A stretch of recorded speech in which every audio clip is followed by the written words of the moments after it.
estava arrebentada por dentro. É isso que a veterinária que trabalhou no caso da Orelha falou sobre ele.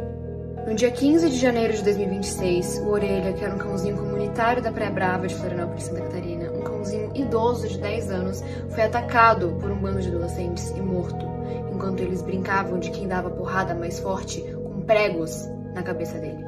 Depois de ser agredido na praia a pauladas por 4 adolescentes de classe alta em Florianópolis. E o nome de cada um deles.